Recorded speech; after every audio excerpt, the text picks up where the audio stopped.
Hello guys, আসসালামু আলাইকুম। আপনারা যারা ইউফুটবল গেমে রেইনবো ফ্ল্যাংটা মারতে চাচ্ছেন কিন্তু পারতেছেন না, আপনারা ফার্স্টে সেটিংয়ে যেয়ে এই অ্যাডভান্স সেটিংটা করে নেবেন।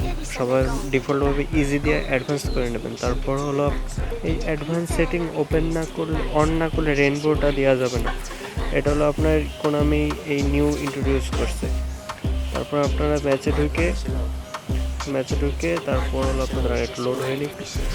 এই যে ম্যাচে ঢুকে যারা যে প্লেয়ারগুলো আপনার স্কিলফুল, যেমন নেইমার, ইয়ামাল, এরা যেরকম স্কিলফুল প্লেয়ার, তাদের দিয়ে হলো আপনার ফ্ল্যাংটা ভালো হয়। এই যে রাইকার্ডদের ট্রাই করতেছি কিন্তু হচ্ছে না। যারা স্কিলফুল প্লেয়ার তাকে দিয়ে হয়। আমার কাছে জিকো ছিল, যে জিকো দিয়ে ট্রাই করতেছি। এই যে কি সুন্দর রেনটা হচ্ছে।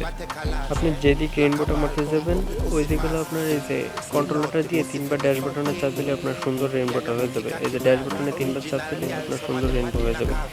এই যে ভিডিওটি ভালো লাগলে লাইক এন্ড কমেন্ট করুন এবং ফলো দিয়ে সাথে থাকুন। আল্লাহ হাফেজ।